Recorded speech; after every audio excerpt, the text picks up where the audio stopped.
बेशक साडी कौम दे साडे भाईचारे दे खालिस्तानी संघर्ष दे रपदमन सिंह मलक नाल बहुत तिखे टकरा विरोध हैगे, बहुत सारिया गल्लां, पर मैनू ये नहीं लगता हैगा कि ये जिहड़ा काम होया भी ये खालिस्तानी संघर्ष वालियां ने कीता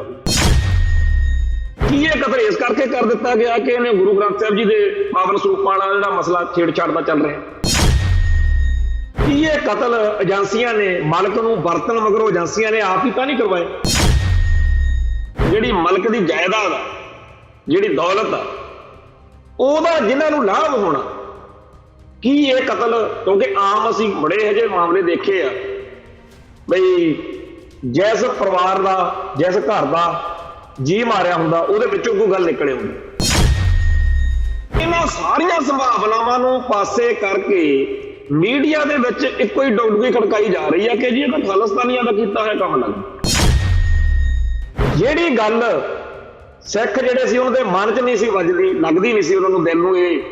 प्रवान नहीं सी हो रही कि रपदमन सिंह मलक ने जहाज कांड नहीं किया होना, एजेंसियां नाल नहीं मिलिया होना, वो गल उहदे आखिरी जिहड़ा लाइफ का दौर है इहदे च लंघी हो। उहदे रिश्तेदारां ने तो हुण वीडियोज़ बना बना के पिछले समय सारा कुछ ही कहता कि ये कोई पहली बार थोड़ी आया वा भी काली सूची चों नौ कढ़ता ते हुण आउण लग्या, उदों पहलों भी आउंदा सी। की तो लुकिया होया कि वो राह दे मुखी नूं मिलिया सी, की तो लुकिया होया कि उहदे उत्ते बहुत सारे इहो जिहे दोष लगे, खास तौर पर जिहड़ी वो किताब आई सी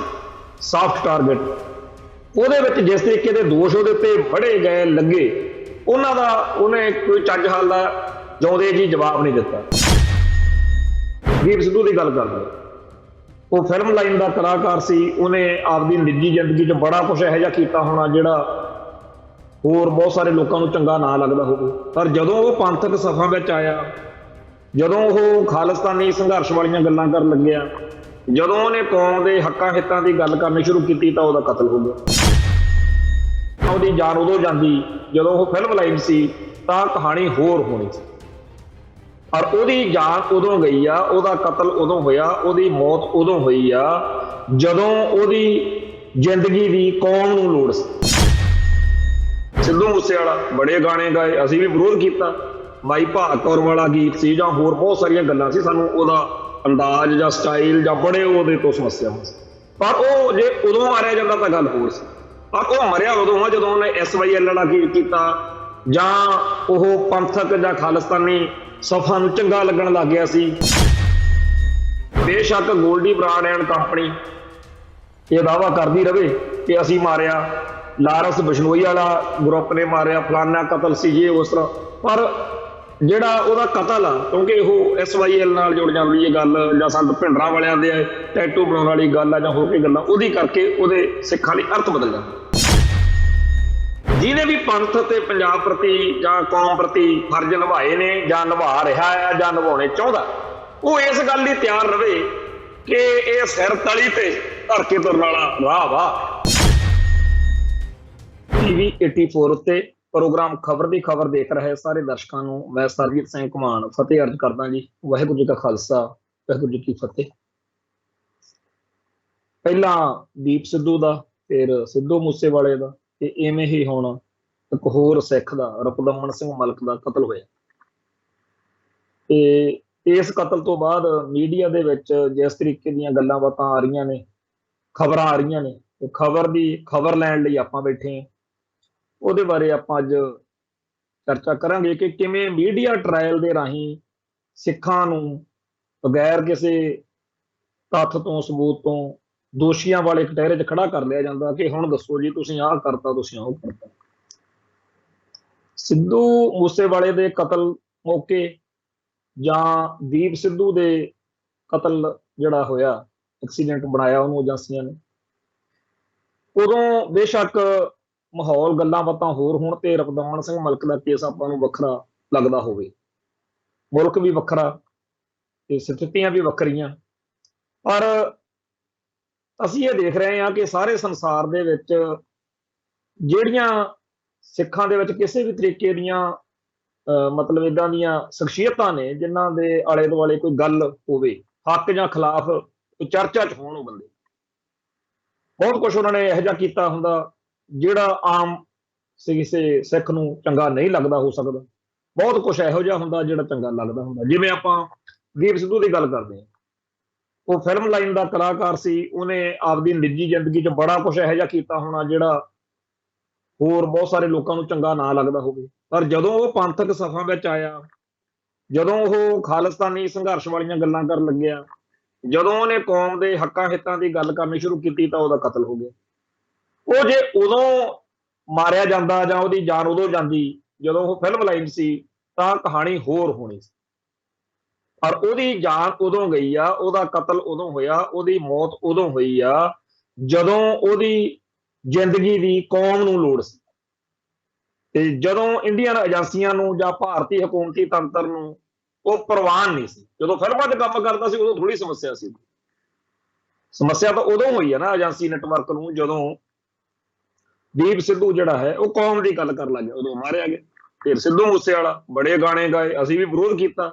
ਮਾਈ ਭਾਗ ਕੌਰ ਵਾਲਾ ਗੀਤ ਸੀ ਜਾਂ ਹੋਰ ਬਹੁਤ ਸਾਰੀਆਂ ਗੱਲਾਂ ਸੀ, ਸਾਨੂੰ ਉਹਦਾ ਅੰਦਾਜ਼ ਜਾਂ ਸਟਾਈਲ ਜਾਂ ਬੜੇ ਉਹਦੇ ਤੋਂ ਸਮੱਸਿਆਵਾਂ ਸੀ। ਪਰ ਉਹ ਜੇ ਉਦੋਂ ਮਾਰਿਆ ਜਾਂਦਾ ਤਾਂ ਗੱਲ ਹੋਰ ਸੀ। ਪਰ ਉਹ ਮਰਿਆ ਉਦੋਂ ਆ ਜਦੋਂ ਉਹਨੇ SYL ਵਾਲਾ ਗੀਤ ਕੀਤਾ ਜਾਂ ਉਹ ਪੰਥਕ ਜਾਂ ਖਾਲਿਸਤਾਨੀ ਸਫਾ ਨੂੰ ਚੰਗਾ ਲੱਗਣ ਲੱਗ ਗਿਆ ਸੀ। ਜਦੋਂ ਕਾਂਗਰਸ ਵਿੱਚ ਹੋਣ ਦੇ ਬਾਵਜੂਦ ਜਾਂ ਉਹ ਹੋਰ ਕਈ ਨੁਕਸ ਘਾਟਾਂ ਕਮਜ਼ੋਰੀਆਂ ਗੜਬੜਾਂ ਦੇ ਬਾਵਜੂਦ ਆਮ ਸਿੱਖ ਨੂੰ ਉਹਦੇ ਪ੍ਰਤੀ ਉਹਦੀਆਂ ਨੁਕਸਾਂ ਸਮੇਤ ਥੋੜੀ ਜੀ ਹਮਦਰਦੀ ਪਿਆਰ ਸਤਿਕਾਰ ਵੱਧ ਰਿਹਾ ਸੀ। ਤੇ ਉਦੋਂ ਜਦੋਂ ਕਤਲ ਹੋਇਆ ਤਾਂ ਬੇਸ਼ੱਕ ਗੋਲਡੀ ਬਰਾੜ ਐਂਡ ਕੰਪਨੀ ਇਹ ਦਾਅਵਾ ਕਰਦੀ ਰਵੇ ਕਿ ਅਸੀਂ ਮਾਰਿਆ, ਲਾਰੈਂਸ ਬਿਸ਼ਨੋਈ ਵਾਲਾ ਗਰੁੱਪ ਨੇ ਮਾਰਿਆ, ਫਲਾਨਾ ਕਤਲ ਸੀ ਜੇ ਉਸ ਤਰ੍ਹਾਂ, ਪਰ ਜਿਹੜਾ ਉਹਦਾ ਕਤਲ ਆ ਕਿਉਂਕਿ ਉਹ SYL ਨਾਲ ਜੁੜ ਜਾਂਦੀ ਹੈ ਗੱਲ, ਜਾਂ ਸੰਤ ਭਿੰਡਰਾਂ ਵਾਲਿਆਂ ਦੇ ਟੈਟੂ ਬਣਾਉਣ ਵਾਲੀ ਗੱਲ ਆ ਜਾਂ ਹੋਰ ਕੋਈ ਗੱਲਾਂ, ਉਹਦੀ ਕਰਕੇ ਉਹਦੇ ਸਿੱਖਾਂ ਲਈ ਅਰਥ ਬਦਲ ਜਾਂਦੇ। ਸਿੱਖ ਨੂੰ ਫਿਰ ਸੋਚਣਾ ਪੈਂਦਾ ਕਿਉਂਕਿ ਇਸ ਤਰੀਕੇ ਨਾਲ ਸਾਡੇ ਨਾਲ ਵਾਪਰ ਰਿਹਾ। ਜੇ ਹੁਣ ਆਹ ਜਿਹੜਾ ਰਪਦਮਨ ਸਿੰਘ ਮਾਲਕ ਆ, ਆਪਾਂ ਉਹਦੇ ਬਾਰੇ ਆਪਾਂ ਲੰਬੀ ਚੌੜੀ ਚਰਚਾ ਕਰਾਂਗੇ। ਪਰ ਆਪਾਂ ਨੂੰ ਪਤਾ ਹੈਗਾ ਕਿ ਉਹਨੇ ਕੈਨੇਡਾ ਦੇ ਵਿੱਚ ਬਹਿ ਕੇ ਅਖੰਡ ਕੀਰਤਨੀ ਜਥੇ ਦੇ ਰਾਹੀਂ ਜਾਂ ਜਿਸ ਤਰੀਕੇ ਦੇ ਨਾਲ ਉਹਨੇ ਸਿੱਖੀ ਦੀ ਸੇਵਾ ਕੀਤੀ, ਖਾਲਸਾ ਕ੍ਰੈਡਿਟ ਜਿਹੜੀ ਯੂਨੀਅਨ ਇੱਕ ਉਹਨੇ ਬੈਂਕ ਬਣਾਈ, ਸਕੂਲ ਕਾਲਜ ਸਤਨਾਮ ਜਿਹੜਾ ਉਹ ਟਰਸਟ ਵਾ, ਹੋਰ ਬੜੀਆਂ ਚੀਜ਼ਾਂ ਨੇ। ਇਹ ਉਹਦੀਆਂ ਚੰਗੀਆਂ ਚੀਜ਼ਾਂ ਨੇ। ਤੇ ਜਿਹੜੀਆਂ ਚੀਜ਼ਾਂ ਦੀ ਸਾਨੂੰ ਤਕਲੀਫ ਆ, ਜਿਹੜੀਆਂ ਸਾਨੂੰ ਗੱਲਾਂ ਚੰਗੀਆਂ ਨਹੀਂ ਲੱਗਦੀਆਂ, ਉਹ ਵੀ ਸਾਰਿਆਂ ਦੇ ਸਾਹਮਣੇ। ਕੀ ਤੋਂ ਲੁਕਿਆ ਹੋਇਆ ਕਿ ਉਹ ਰਾਹ ਦੇ ਮੁਖੀ ਨੂੰ ਮਿਲਿਆ ਸੀ? ਕੀ ਤੋਂ ਲੁਕਿਆ ਹੋਇਆ ਕਿ ਉਹਦੇ ਉੱਤੇ ਬਹੁਤ ਸਾਰੇ ਇਹੋ ਜਿਹੇ ਦੋਸ਼ ਲੱਗੇ, ਖਾਸ ਤੌਰ ਤੇ ਜਿਹੜੀ ਉਹ ਕਿਤਾਬ ਆਈ ਸੀ ਸਾਫਟ ਟਾਰਗੇਟ, ਉਹਦੇ ਵਿੱਚ ਜਿਸ ਤਰੀਕੇ ਦੇ ਦੋਸ਼ ਉਹਦੇ ਉੱਤੇ ਬੜੇ ਗਏ ਲੱਗੇ, ਉਹਨਾਂ ਦਾ ਉਹਨੇ ਕੋਈ ਚੱਜ ਹਾਲ ਦਾ ਜਿਉਂਦੇ ਜੀ ਜਵਾਬ ਨਹੀਂ ਦਿੱਤਾ। ਉਹਨੇ ਆਪਦੀ ਸਥਿਤੀ ਸਪਸ਼ਟ ਨਹੀਂ ਕੀਤੀ। ਹਾਂ, ਅਦਾਲਤ ਨੇ ਉਹਨੂੰ ਬਰੀ ਬਸ਼ੱਕ ਕੀਤਾ ਹੋਵੇ ਤੇ ਉਹ ਕ੍ਰਿਸ਼ਕ ਜਹਾਜ਼ ਕਾਂਡ ਵਾਲਾ ਜਿਹੜਾ ਹਾਦਸਾ ਉਹ ਆਪਦੀ ਥਾਂ ਤੇ ਆ, ਪਰ ਜਿਹੜਾ ਏਜੰਸੀ ਨੈਟਵਰਕ ਨਾਲ ਜੁੜ ਕੇ ਮਿਲ ਕੇ ਜੋ ਕੁਝ ਕੀਤਾ ਕਤਰਿਆ, ਜਿਵੇਂ ਪਿੱਛੇ ਜੇ ਉਹ ਆ ਕੇ ਇੱਥੇ ਫਿਰ ਮੋਦੀ ਦੀਆਂ ਸਿਫਤਾਂ, ਉਹ ਸਾਰੀਆਂ ਗੱਲਾਂ ਬਾਤਾਂ ਜਿਹੜੀਆਂ ਸੀ ਉਹ ਸਿੱਖਾਂ ਨੂੰ ਨਹੀਂ ਚੰਗੀਆਂ ਲੱਗਦੀਆਂ ਸੀ। ਸੋ ਇਹ ਸਾਰੇ ਕਾਸੇ ਦੌਰਾਨ ਜਦੋਂ ਉਹਦਾ ਕਤਲ ਹੋ ਗਿਆ ਤਾਂ ਇਸ ਕਤਲ ਤੋਂ ਬਾਅਦ ਵਿੱਚ ਇੱਕ ਹੋਰ ਖਬਰ ਇੱਕਦਮ ਹੀ ਆ ਗਈ ਕਿ ਸਾਡੇ ਪਿਆਰੇ ਵੀਰ ਸਰਦਾਰ ਜਸਪਾਲ ਸਿੰਘ ਮੰਝਪੁਰ, ਜਿਹੜੇ ਕਿ ਸਿੱਖ ਸੰਘਰਸ਼ ਨਾਲ ਸੰਬੰਧਿਤ ਜਿਹੜੇ ਸਾਡੇ ਕੇਸ ਨੇ ਅਦਾਲਤਾਂ ਚੱਲਦੇ, ਉਹਦੀ ਪੈਰਵਾਈ ਕਰਦੇ ਆ, ਜਾਂ ਇਉਂ ਕਹੀਏ ਕਿ ਭਾਈ ਦਲਜੀਤ ਸਿੰਘ ਬਿੱਟੂ ਵਾਲੀ ਜਿਹੜੀ ਧਿਰ ਸੀ, ਜਦੋਂ ਭਾਈ ਦਲਜੀਤ ਸਿੰਘ ਜੇਲ੍ਹ ਸੀਗੇ ਉਦੋਂ ਇੱਕ ਫੈਡਰੇਸ਼ਨ ਨੂੰ ਲਾਮਬੰਦ ਕੀਤਾ ਗਿਆ ਸੀ ਨਵੇਂ ਸਿਰਿਓਂ, ਤੇ ਉਹਦੇ ਵਿੱਚ ਭਾਈ ਮਨਧੀਰ ਸਿੰਘ, ਭਾਈ ਸੇਵਕ ਸਿੰਘ, ਭਾਈ ਪਰਮਜੀਤ ਸਿੰਘ ਗਾਜੀ ਤੇ ਇਹ ਭਾਈ ਜਸਪਾਲ ਸਿੰਘ ਮੰਝਪੁਰ ਤੇ ਹੋਰ ਬਹੁਤ ਸਾਰੇ ਨੌਜਵਾਨ ਨੇ ਜਿਹੜੇ ਇਸ ਵੇਲੇ ਅਸੀਂ ਸੋਸ਼ਲ ਮੀਡੀਆ ਦੇ ਜ਼ਮਾਨੇ 'ਚ ਸਾਰਿਆਂ ਨੂੰ ਦੇਖਦੇ ਹਾਂ ਵੀ ਜਿਹੜੇ ਉਸ ਵੇਲੇ ਕਾਲਜਾਂ, ਸਕੂਲਾਂ, ਯੂਨੀਵਰਸਿਟੀਆਂ ਦੇ ਵਿੱਚ ਫੈਡਰੇਸ਼ਨ ਨਾਲ ਜੁੜੇ, ਉਹ ਸਮਾਜ ਦੇ ਵਿੱਚ ਅਲੱਗ-ਅਲੱਗ ਖੇਤਰਾਂ ਦੇ ਵਿੱਚ ਸਰਗਰਮ ਨੇ ਤੇ ਸਿੱਖੀ ਦੀ ਸੇਵਾ ਕਰਦੇ ਆ, ਸਮਾਜ ਦੀ ਸੇਵਾ ਕਰ ਰਹੇ ਨੇ। ਤੇ ਉਹ ਭਾਈ ਜਸਪਾਲ ਸਿੰਘ ਮੰਝਪੁਰ ਨੂੰ ਵੀ ਧਮਕੀਆਂ ਜਿਹੜੀਆਂ ਨੇ ਉਹ ਅਮਰੀਕਾ ਦੇ ਨੰਬਰਾਂ ਤੋਂ ਆਈਆਂ ਨੇ ਕਿ ਤੁਸੀਂ ਜੀ ਜਿਹੜਾ ਉਹ ਨਿਹੰਗ ਅਮਨ ਸਿੰਘ ਆ ਉਹਦੀ ਜ਼ਮਾਨਤ ਕਿਉਂ ਕਰਾਈ। ਤੇ ਹੁਣ ਇਸ ਤਰੀਕੇ ਦਾ ਜਿਹੜਾ ਸਾਰਾ ਕੁਝ ਜਦੋਂ ਆਲੇ ਦੁਆਲੇ ਵਰਤਾਰਾ ਵਾਪਰ ਰਿਹਾ ਹੋਵੇ ਤੇ ਜਦੋਂ ਹਾਲਾਤ ਇਹੋ ਜਿਹੇ ਹੋਣ ਕਿ ਪੰਜਾਬ ਦੇ ਵਿੱਚ ਤਾਂ ਜਿਹੜੇ ਆ ਨਸ਼ੇੜੀ ਤੁਰੇ ਫਿਰਦੇ ਆ, ਜਿੰਨੇ ਆ ਸਿੱਧੂ ਮੂਸੇਵਾਲੇ ਦੇ ਕਤਲ ਦੇ ਵਿੱਚ ਫੜੇ ਆ ਛੋਕਰੇ,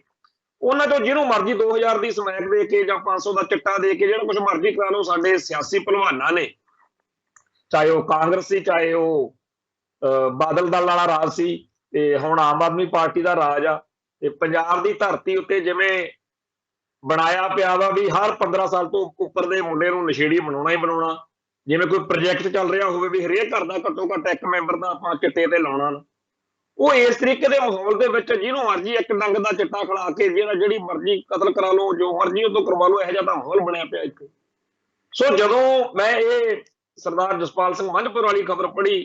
ਤਾਂ ਮੈਨੂੰ ਉਸ ਟਾਈਮ ਲੱਗਿਆ, ਕਿਉਂਕਿ ਪਿਛਲੇ ਦਿਨਾਂ ਦੇ ਪ੍ਰੋਗਰਾਮਾਂ 'ਚ ਮੈਂ ਇਹ ਗੱਲਾਂ ਆਮ ਕਹੀਆਂ ਨੇ ਕਿ ਸਾਡੇ ਵਰਗੇ ਲੋਕ ਇੱਥੇ ਇੰਡੀਅਨ ਸਟੇਟ ਦੇ ਉਲਟ ਖਿਲਾਫ ਅਸੀਂ ਸਟੈਂਡ ਲੈਂਦੇ ਆ। ਜਿਹੜੀਆਂ ਭਾਰਤੀ ਹਕੂਮਤ ਦੀਆਂ ਬੇਇਨਸਾਫੀਆਂ ਨੇ,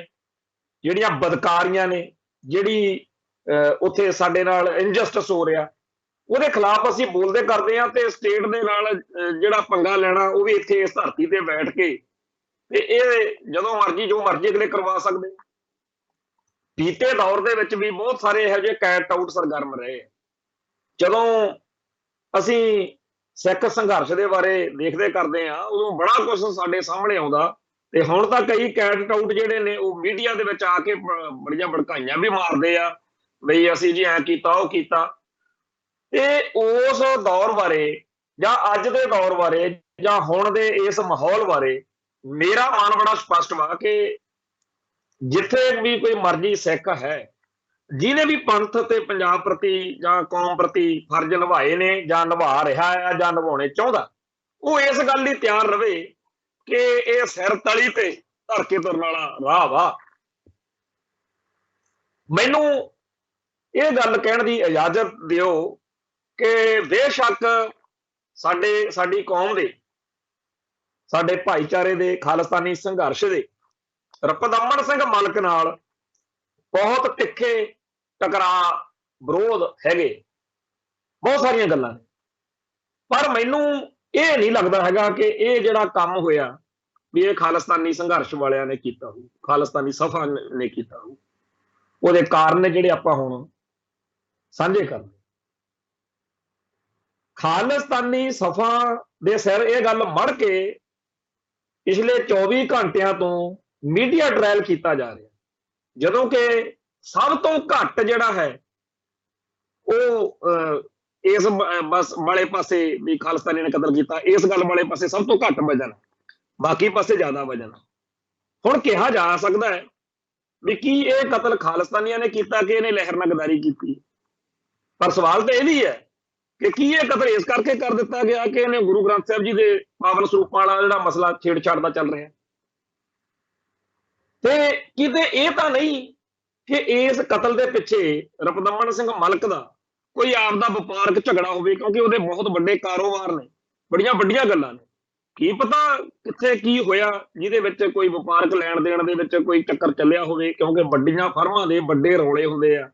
ਅਰਬਾਂ ਖਰਬਾਂ ਕਰੋੜਾਂ ਦੇ ਮਸਲੇ ਹੁੰਦੇ ਆ, ਲੱਖਾਂ ਦੇ ਮਸਲੇ ਤਾਂ ਹੁੰਦੇ ਨੇ। ਉੱਥੇ ਕੀ ਪਤਾ ਕਿਹੜੀ ਕੋਈ ਇਹੋ ਜਿਹੀ ਗੱਲ ਬਣ ਗਈ ਹੋਵੇ। ਫਿਰ ਇਹ ਵੀ ਕੋਈ ਸੰਭਾਵਨਾ ਬਣ ਸਕਦੀ ਆ ਕਿ ਇਹ ਕਤਲ ਏਜੰਸੀਆਂ ਨੇ ਮਲਕ ਨੂੰ ਵਰਤਣ ਮਗਰੋਂ ਏਜੰਸੀਆਂ ਨੇ ਆਪ ਹੀ ਤਾਂ ਨਹੀਂ ਕਰਵਾਇਆ। ਫਿਰ ਇਹ ਵੀ ਆ ਕਿ ਇਹ ਕਤਲ ਜਿਹੜਾ ਹੈ ਉਹਦੇ ਹੋਣ ਤੋਂ ਬਾਅਦ ਜਿਹੜੀ ਮਲਕ ਦੀ ਜਾਇਦਾਦ ਆ, ਜਿਹੜੀ ਦੌਲਤ ਆ, ਉਹਦਾ ਜਿਨ੍ਹਾਂ ਨੂੰ ਲਾਭ ਹੋਣਾ, ਕੀ ਇਹ ਕਤਲ, ਕਿਉਂਕਿ ਆਮ ਅਸੀਂ ਬੜੇ ਇਹੋ ਜਿਹੇ ਮਾਮਲੇ ਦੇਖੇ ਆ ਬਈ ਜਿਸ ਪਰਿਵਾਰ ਦਾ, ਜਿਸ ਘਰ ਦਾ ਜੀ ਮਾਰਿਆ ਹੁੰਦਾ ਉਹਦੇ ਵਿੱਚੋਂ ਕੋਈ ਗੱਲ ਨਿਕਲ ਆਉਂਦੀ। ਬੜੀ ਵਾਰ ਇਹੋ ਜਿਹਾ ਕੁਝ ਹੋਇਆ। ਇਹ ਤਾਂ ਹੁਣ ਜਦੋਂ ਜਾਂਚ ਹੋਏਗੀ ਉਦੋਂ ਪਤਾ ਲੱਗੂਗਾ ਨਾ ਵੀ ਗੱਲ ਕਿੱਧਰ ਨੂੰ ਜਾਂਦੀ ਹੈ, ਪਰ ਸੰਭਾਵਨਾਵਾਂ ਤਾਂ ਬੜੀਆਂ ਨੇ। ਤੇ ਇਹ ਵੀ ਤਾਂ ਹੋ ਸਕਦਾ ਹੈ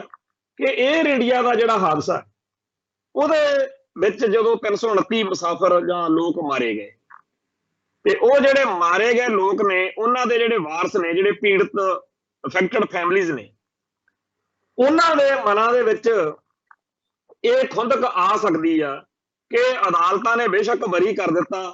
ਸਬੂਤਾਂ ਦੀ ਘਾਟ ਕਰਕੇ, ਪਰ ਤੁਸੀਂ ਸਾਡੇ ਬੰਦੇ ਮਾਰੇ।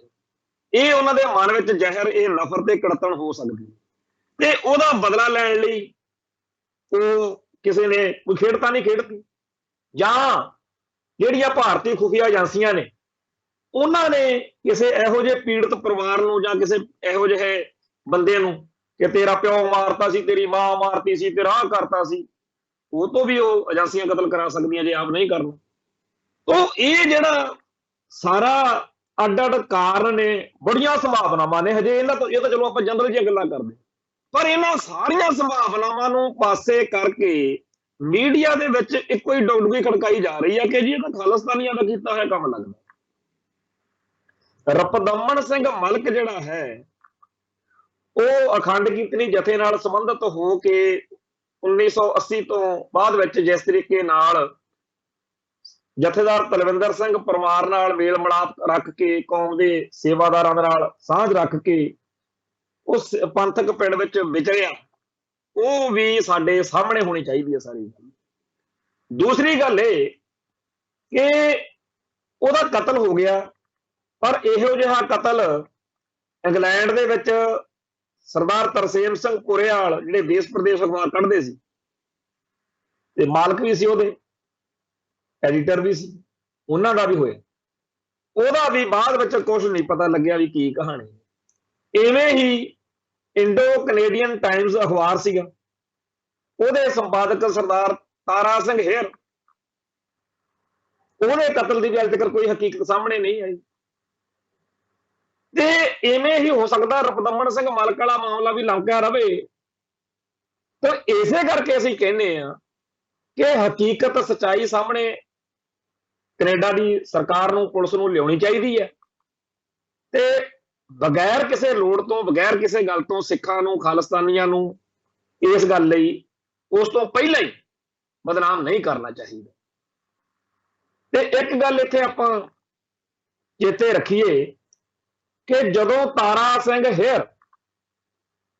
ਸੰਤ ਗਿਆਨੀ ਜਰਨੈਲ ਸਿੰਘ ਜੀ ਖਾਲਸਾ ਭਿੰਡਰਾਂ ਵਾਲਿਆਂ ਬਾਰੇ, ਸਿੱਖ ਹੱਕਾਂ ਬਾਰੇ, ਪੰਥ ਤੇ ਪੰਜਾਬ ਦੇ ਮਸਲਿਆਂ ਬਾਰੇ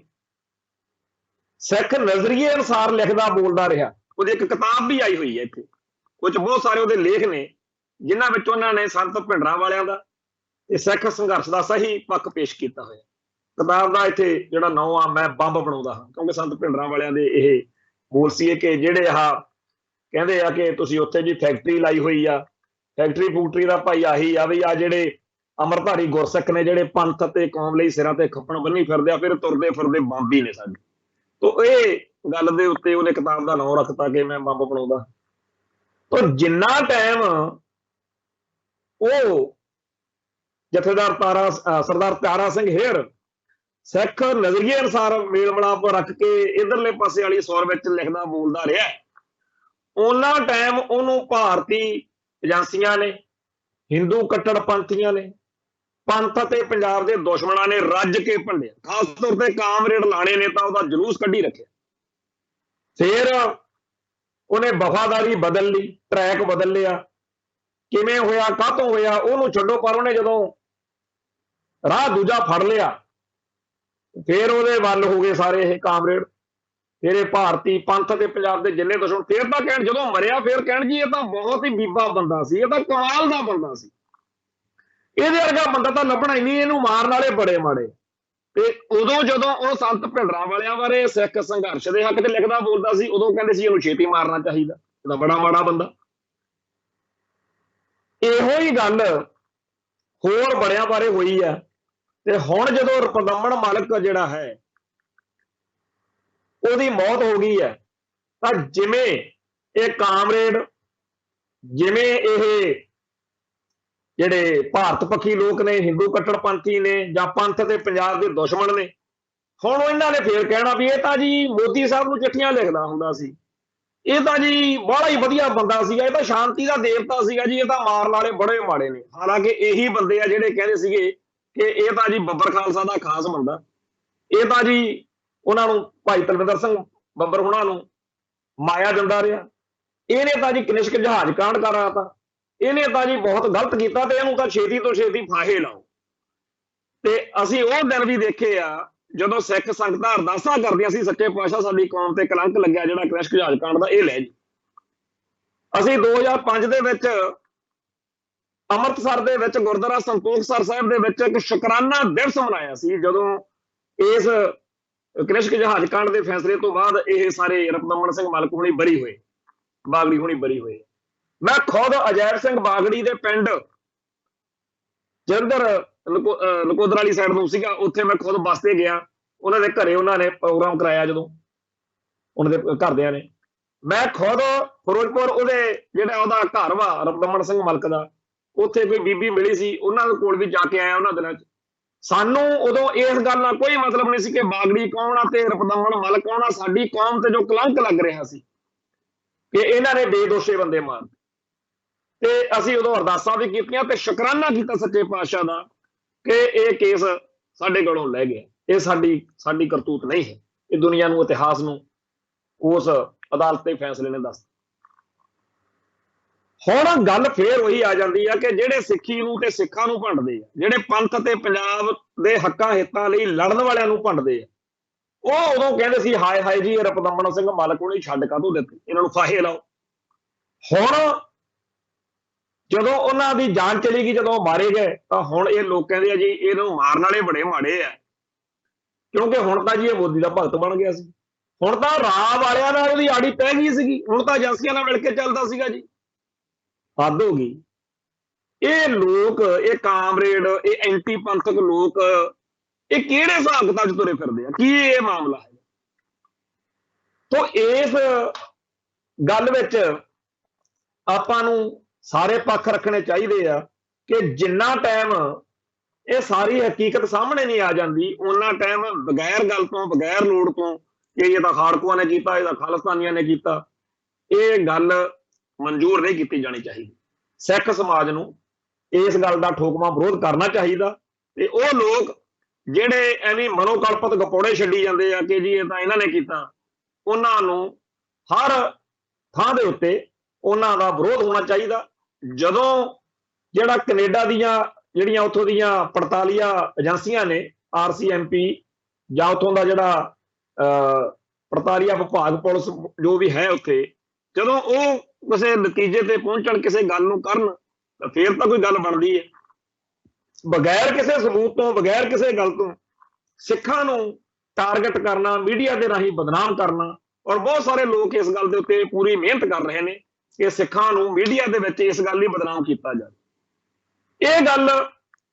ਆਪਾਂ ਸਾਰੇ ਜਾਣਦੇ ਆ ਕਿ ਰਪਦਮਨ ਸਿੰਘ ਮਲਕ ਦੇ ਵਿੱਚ ਬਹੁਤ ਸਾਰੇ ਨੁਕਸ ਜਿਹੜੇ ਆ ਪਿਛਲੇ ਸਮੇਂ ਦੇ ਵਿੱਚ ਉਹਦੇ ਨਜ਼ਦੀਕੀਆਂ ਦੇ ਵਿੱਚੋਂ, ਉਹਦੇ ਰਿਸ਼ਤੇਦਾਰਾਂ ਦੇ ਵਿੱਚੋਂ ਵਾਰ-ਵਾਰ ਇਹ ਗੱਲ ਆਖੀ ਗਈ ਕਿ ਜੀ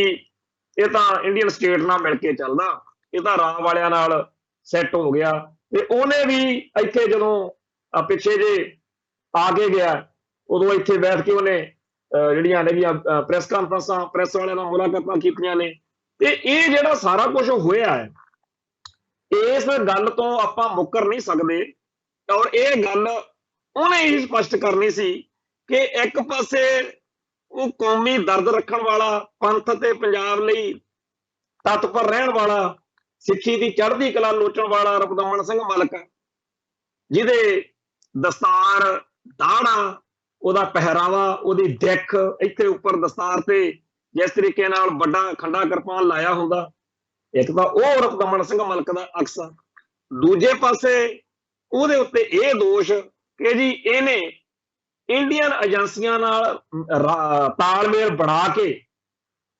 ਇੱਥੇ ਜੀ ਜਹਾਜ਼, ਤਨਿਸ਼ਕ ਜਹਾਜ਼ ਕਾਂਡ ਕਰਤਾ।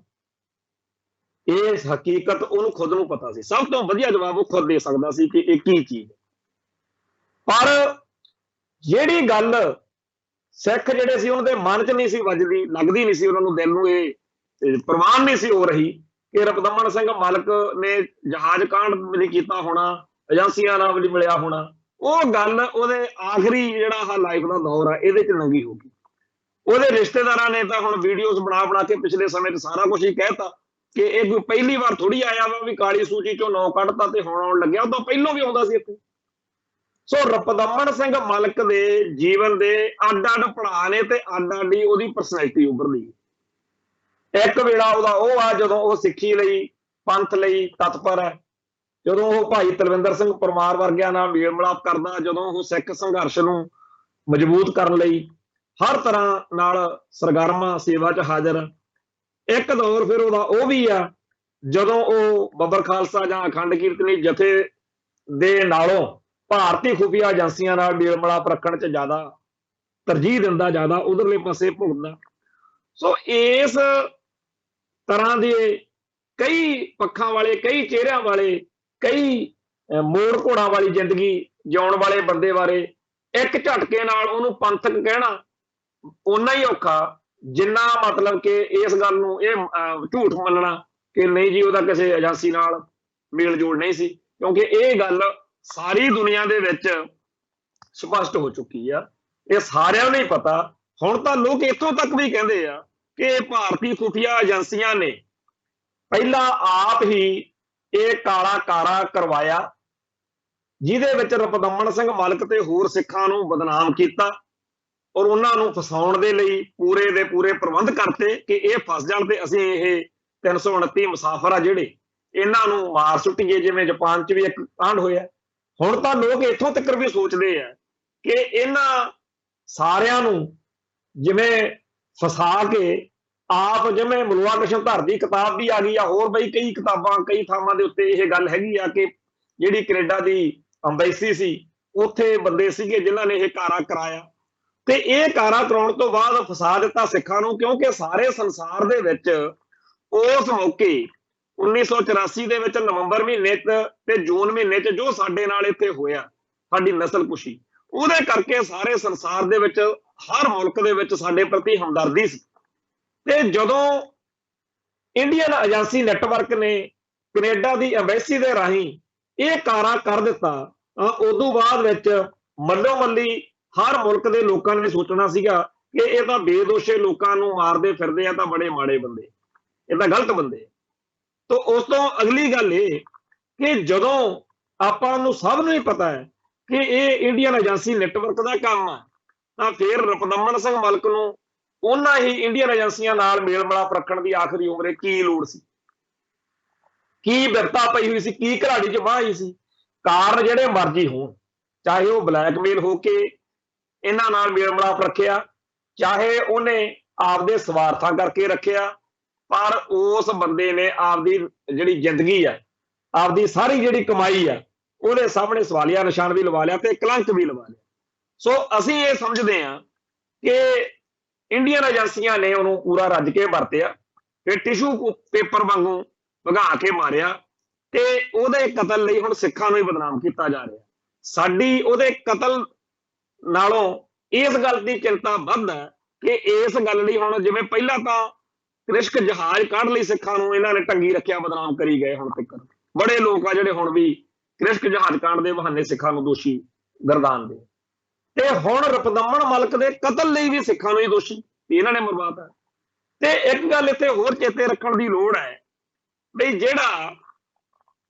ਪਿਛਲੇ ਸਮੇਂ ਦੇ ਵਿੱਚ ਸਾਲ ਕੁ ਹੋਇਆ, ਬਹੁਤ ਸਾਰੇ ਇੰਗਲੈਂਡ ਦੇ ਜਾਂ ਜਰਮਨ ਦੇ ਜਾਂ ਹੋਰ ਥਾਵਾਂ ਦੇ ਸਿੱਖ ਆਗੂ ਇੱਥੇ ਗੇੜਾ ਕੱਢ ਕੇ ਗਏ। ਜਿਵੇਂ ਰਪਦਮਨ ਮਲਕ ਦਾ ਕੰਮ ਸ਼ੱਕੀ ਮਾਹੌਲ ਵਿੱਚ ਹੋ ਗਿਆ, ਤੇ ਕੱਲ ਕਰਾਂ ਨੂੰ ਇਸ ਗੱਲ ਦਾ ਹੋ ਸਕਦਾ ਪਤਾ ਵੀ ਨਾ ਲੱਗੇ, ਜਿਵੇਂ ਭਾਈ ਸਤਵਿੰਦਰ ਸਿੰਘ ਭੋਲੇ ਦਾ ਅਮਰੀਕਾ 'ਚ ਮਰਡਰ ਹੋਇਆ,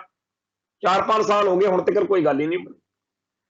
ਤੇ ਇਸ ਮਾਹੌਲ ਵਿੱਚ ਜਿਹੜੇ ਲੋਕ ਹੋਰ ਇੱਥੇ ਆ ਕੇ ਗਏ ਨੇ, ਕਈ ਸਿੱਖ ਆਗੂ ਮੋਦੀ ਨਾਲ ਜਾਂ ਇੱਥੇ ਮੇਲ ਮੁਲਾਕਾਤਾਂ ਹੋਰ ਅਫਸਰਸ਼ਾਹੀ ਨਾਲ, ਬਿਊਰੋਕ੍ਰੇਸੀ ਨਾਲ ਕਰਕੇ ਗਏ ਨੇ, ਉਹਨਾਂ ਸਾਰਿਆਂ ਨੂੰ ਵੀ ਹੁਣ ਸੁਚੇਤ ਰਹਿਣਾ ਚਾਹੀਦਾ ਵੀ ਤੁਸੀਂ ਭਾਈ ਜਿਹੜਾ ਇੱਥੇ ਮਿਲ ਕੇ ਗਏ ਹੋ ਨਾ, ਉਵੇਂ ਹੀ ਮਿਲ ਕੇ ਰਪਦਮਨ ਮਲਕ ਗਿਆ ਸੀ, ਤੇ ਉਹਨੂੰ ਕਿਸੇ ਸਿੱਖ ਨੂੰ ਤਾਂ ਨਹੀਂ ਸੀ ਲੋੜ ਹੈਗੀ ਉਹਨੂੰ ਕਤਲ ਕੁਤਲ ਕਰਨ ਦੀ, ਪਰ ਹੁਣ ਜਦੋਂ ਉਹ ਡਿਸਕਾਰਟਡ ਹੋ ਗਿਆ ਸੀ, ਜਦੋਂ ਉਹਦਾ ਪੂਰੀ ਤਰ੍ਹਾਂ ਸਿੱਖਾਂ 'ਚ ਅਕਸ ਖਰਾਬ ਹੋ ਚੁੱਕਿਆ ਸੀ, ਉਸ ਮੌਕੇ ਅਗਲਿਆਂ ਨੇ ਕਤਲ ਕਰਕੇ ਉਹ ਮਾਰਿਆ, ਤੇ ਹੁਣ ਕਿਸੇ ਨਾ ਕਿਸੇ ਸਿੱਖ ਨੂੰ ਟੰਗਣ ਦੀ ਤਿਆਰੀ ਵੀ ਕਰ ਲਈ, ਕਿਉਂਕਿ ਇਹਦੇ ਨਾਲ ਸਾਰੇ ਸੰਸਾਰ ਵਿੱਚ ਸਿੱਖਾਂ ਦੇ ਖਿਲਾਫ ਲੋਕਾਂ ਦੇ ਵਿੱਚ ਇੱਕ ਰਾਇ ਤਾਂ ਬਣਦੀ ਹੈ ਨਾ ਫਿਰ ਵੀ ਦੇਖੋ ਜੀ ਆਪਦੇ ਬੰਦਿਆਂ ਦੇ ਕਿਵੇਂ ਇਹ ਵਾਇਲੈਂਟ ਲੋਕ ਨੇ ਜੀ, ਹਿੰਸਕ ਲੋਕ ਨੇ, ਕਿਵੇਂ ਕਤਲ ਕਰਦੇ ਫਿਰਦੇ ਆ, ਮਾਰਦੇ ਫਿਰਦੇ ਆ ਲੋਕਾਂ ਨੂੰ। ਤਾਂ ਇਸ ਤਰੀਕੇ ਦੀ ਗੱਲ ਉਹ ਇੰਗਲੈਂਡ ਜਾਂ ਜਰਮਨ ਦੇ ਵਿੱਚ ਵੀ ਕਰਵਾ ਸਕਦੀਆਂ ਨੇ ਏਜੰਸੀ। ਸੋ ਜਿਹੜੇ ਬੰਦੇ ਇੱਥੇ ਮੇਲ ਮਿਲਾਪ ਜੇ ਕਰਕੇ ਗਏ ਨੇ ਉਹਨਾਂ ਨੂੰ ਉਦੋਂ ਤਾਂ ਲੱਗਦਾ ਹੋਣਾ ਬੜਾ ਵਧੀਆ ਕਿ ਅਸੀਂ ਤਾਂ ਮੋਦੀ ਨਾਲ ਜਿਹੜੀਆਂ ਜੱਫੀਆਂ ਪੱਪੀਆਂ ਪਾ ਕੇ ਆਏ ਆ, ਪਰ ਹੁਣ ਉਹਨਾਂ ਨੂੰ ਇਸ ਗੱਲ ਦੇ ਉੱਤੇ ਧਿਆਨ ਦੇਣਾ ਚਾਹੀਦਾ।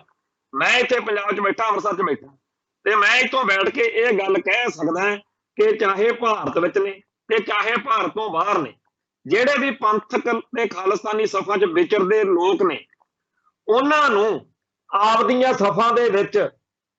ਕਲੰਕਿਤ ਕਰਨ ਲਈ, ਸ਼ੱਕੀ ਕਰਨ ਲਈ ਭਾਰਤੀ ਖੁਫੀਆ ਏਜੰਸੀਆਂ ਹਰ ਹੀਲਾ ਵਰਤਦੀਆਂ ਨੇ, ਤੇ ਸਾਡੇ ਬੰਦੇ ਤਾਂ ਭੱਜ ਭੱਜ ਕੇ ਆਪ ਜਾਂਦੇ ਆ, ਫੋਟੋਆਂ ਲਾਉਂਦੇ ਆ ਮੋਦੀ ਨਾਲ, ਉਹਦੇ ਘਰੇ ਬਹਿ ਕੇ ਚਾਹਾਂ ਪੀਂਦੇ, ਉਹਦੇ ਗੁਣ ਗਾਉਂਦੇ। ਤੇ ਜਦੋਂ ਆਪਦੇ ਭਾਈਚਾਰੇ ਵਿੱਚੋਂ ਰਿਐਕਸ਼ਨ ਆਉਂਦਾ ਕਿ ਭਾਈ ਇਹ ਜਿਹੜਾ ਕੁਝ ਕਹਿੰਦੇ ਆ ਨਾ, ਇਹ ਜਿਹੜਾ ਬਣ ਕੇ ਦਿਖਾਉਂਦੇ ਆ ਵੀ ਅਸੀਂ ਬੜੇ ਚੰਗੇ ਆ, ਤੇ ਇਹ ਉਹੀ ਲੋਕ ਨੇ, ਇਹ ਉਹੀ ਹਕੂਮਤ ਆ, ਉਹੀ ਭਾਰਤੀ ਸਾਰਾ ਸਿਸਟਮ ਆ ਜਿਹਨੇ ਸਾਡੀ ਨਸਲਕੁਸ਼ੀ ਕੀਤੀ ਆ। ਤੇ ਇਹ ਨਾ ਕਹੋ ਕਿ ਉਦੋਂ ਇੰਦਰਾ ਸੀਗੀ ਉਹ ਬੜੀ ਮਾੜੀ ਸੀ ਤੇ ਮੋਦੀ ਬੜਾ ਚੰਗਾ। ਅਸਲ ਵਿੱਚ ਨੀਤੀ ਇੱਕ ਹੀ ਆ ਕਿ ਇੱਕ ਧਿਰ ਨੇ ਸਾਡੇ ਛੱਤਰ ਫਿਰ ਕੇ ਡਾਂਗ ਫਿਰ ਕੇ ਸਾਡੀ ਨਸਲਕੁਸ਼ੀ ਕੀਤੀ ਆ, ਦੂਜੀ ਧਿਰ ਪਲੋਸ ਕੇ ਸਾਡੇ ਕੋਲੋਂ ਸਿੱਖੀ ਖੋਹਣਾ ਚਾਹੁੰਦੀ ਹੈ, ਸਿੱਖੀ ਛਡਵਾਉਣਾ ਚਾਹੁੰਦੀ ਹੈ। ਉਹ ਤਾਂ ਸਾਨੂੰ ਕੇਸਾਧਾਰੀ ਹਿੰਦੂ ਦੱਸਦੇ ਕਿ ਸਾਡੀ ਹੋਂਦ ਹਸਤੀ ਦੀ ਤਾਂ ਲੜਾਈ ਹੈ, ਹੋਰ ਸਾਡਾ ਰਫੜ ਕੀ ਹੈ, ਹੋਰ ਸਾਡਾ ਮਸਲਾ ਕੀ ਹੈ। ਇਹ ਸਿੱਖ ਕੌਮ ਦੀ ਹੋਂਦ ਹਸਤੀ ਨੂੰ ਮਿਟਾਉਣ ਦੀਆਂ ਜਿਹੜੀਆਂ ਸਾਜ਼ਿਸ਼ਾਂ ਨੇ, ਉਹਦੇ ਵਿੱਚ ਜੇ ਕਾਂਗਰਸ ਨੇ ਜਾਂ ਹੋਰ ਹਕੂਮਤ ਕਰਨ ਵਾਲੀਆਂ ਜਿਹੜੀਆਂ ਸਿਆਸੀ ਪਾਰਟੀਆਂ ਨੇ, ਉਹਨਾਂ ਮੌਕੇ ਸਿੱਧੇ ਕਤਲੇਆਮ ਦੀ ਨੀਤੀ ਰੱਖੀ, ਇਹਨਾਂ ਨੇ ਦੂਜੇ ਪਾਸੇ ਵਾਲਾ ਕੰਮ ਕਰ ਲਿਆ। ਤੇ ਹੁਣ ਤਾਂ ਤੁਹਾਡੇ ਸਾਹਮਣੇ ਹੀ ਆ ਕਿ ਇਹਨਾਂ ਨੇ ਇੱਕ ਪਾਸੇ ਤਾਂ ਜਿਹੜੇ ਸਿੱਖ ਚਿਹਰੇ ਨੇ, ਜਿਹੜੇ ਪੰਥ ਤੇ ਪੰਜਾਬ ਦੀ ਗੱਲ ਕਰਦੇ ਕਰਾਉਂਦੇ ਨੇ, ਉਹਨਾਂ ਦੇ ਕਤਲ ਕਰਕੇ ਜਿਵੇਂ ਕੌਮ ਮਾਰ ਕੇ ਟੰਗੀ ਦਾ, ਵੀ ਕੋਈ ਹੋਰ ਗੱਲ ਹੀ ਨਾ ਕਰੇ, ਭਾਈ ਹਰੇਕ ਨੂੰ ਡਰਾ ਦਿਓ। ਜਦੋਂ ਦੀਪ ਸਿੱਧੂ ਦੇ ਬਹਾਨੇ ਪੰਜਾਬ ਦੇ ਵਿੱਚ ਸਿੱਖ ਨੌਜਵਾਨੀ ਨੂੰ ਜਾਗ ਲੱਗਣ ਲੱਗੀ, ਉਹਨੂੰ ਮਰਵਾਤਾ। ਜੇ ਸਿੱਧੂ ਮੂਸੇਵਾਲੇ ਦੇ ਗੀਤਾਂ ਤੋਂ ਇਹਨਾਂ ਨੂੰ ਡਰ ਲੱਗਿਆ, ਅੱਜ ਬੇਸ਼ੱਕ ਬਾਦਲ ਦਲ ਵਾਲੇ ਜਿਹੜੇ ਆ ਟਰੈਕਟਰ ਚੱਕ ਕੇ ਤੁਰੇ ਫਿਰਦੇ ਆ ਪੰਜਾਬ 'ਚ ਕਿ ਅਸੀਂ ਸਿੱਧੂ ਮੂਸੇਵਾਲੇ ਦੇ ਗਾਣਿਆਂ ਦੀ ਤੇ ਜਿਹੜਾ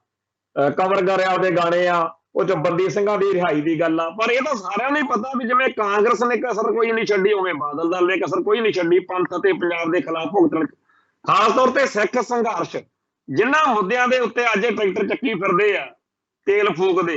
ਜਿਹੜਾ ਚ ਨਜ਼ਰਬੰਦ ਸਿੰਘਾਂ ਦੀ ਰਿਹਾਈ ਦੇ ਖਿਲਾਫ ਜਿੱਡੀਆਂ ਭੈੜੀਆਂ ਹਲਕੇ ਦਰਜੇ ਦੀਆਂ ਬਿਆਨਬਾਜ਼ੀਆਂ ਸਰਦਾਰ ਸੁਖਬੀਰ ਸਿੰਘ ਬਾਦਲ ਦੀਆਂ ਨੇ, ਉਹ ਸਾਰੇ ਇੱਥੇ ਸੋਸ਼ਲ ਮੀਡੀਆ ਤੇ ਘੁੰਮ ਹੀ ਰਹੀਆਂ ਨੇ। ਤੇ ਜਿਹੜਾ ਇਹਨਾਂ ਨੇ ਅੱਜ ਕਿਹਾ ਕਿ ਜੀ ਰਿਹਾਈ ਵਾਲਾ ਗਾਣਾ ਉਹਦੇ ਦਾ ਜੀ ਬੜਾ ਵਧੀਆ, ਤੇ ਆ ਫਿਰ ਦੂਜਾ ਜਿਹੜਾ ਮਸਲਾ SYL ਦਾ, ਉਹਦੇ ਤੇ ਧੋਖਾ ਕਿਹਨੇ ਦਿੱਤਾ ਪੰਜਾਬ ਨੂੰ? ਉਹ ਇਹੀ ਬਾਦਲ ਪਰਿਵਾਰ ਸੀ ਨਾ ਜਿਨ੍ਹਾਂ ਨੇ ਉਦੋਂ ਚੌਧਰੀ ਦੇਵੀ ਲਾਲ ਤੋਂ ਕਰੋੜਾਂ ਦਾ ਚੈੱਕ ਮਨਜ਼ੂਰ ਕੀਤਾ ਸੀ। ਇਹੀ ਨੇ ਨਾ ਜਿਨ੍ਹਾਂ ਨੇ ਪੰਜਾਬ ਦੇ ਵਿੱਚ ਅਕਾਲੀ ਸਰਕਾਰ ਹੀ ਸੀ ਉਦੋਂ ਬਰਨਾਲੇ ਬਣਾ ਲਈ, ਜਦੋਂ ਆਹ SYL ਨਹਿਰ ਆ ਜਿਹੜੀ ਉਹ ਮੁਕੰਮਲ ਹੁੰਦੀ ਸੀ, ਤੇ ਉਦੋਂ ਹੀ ਫਿਰ ਸਿੱਖਾਂ ਨੂੰ ਭਾਈ ਬਲਵਿੰਦਰ ਸਿੰਘ ਜਟਾਣੇ ਉਹਨਾਂ ਨੂੰ ਬੱਬਰ ਖਾਲਸਾ ਨੂੰ ਮੂਹਰੇ ਆਉਣਾ ਪਿਆ। ਸੋ ਇਹ ਜਿਹੜੇ ਸਿਆਸੀ ਭਲਵਾਨ ਨੇ ਪੰਜਾਬ ਦੇ, ਇਹਨਾਂ ਬਾਰੇ ਸਾਨੂੰ ਕੋਈ ਉਹ ਫਰਕ ਨਹੀਂ ਹੈ, ਸਭ ਦਾ ਹੀ ਪਤਾ।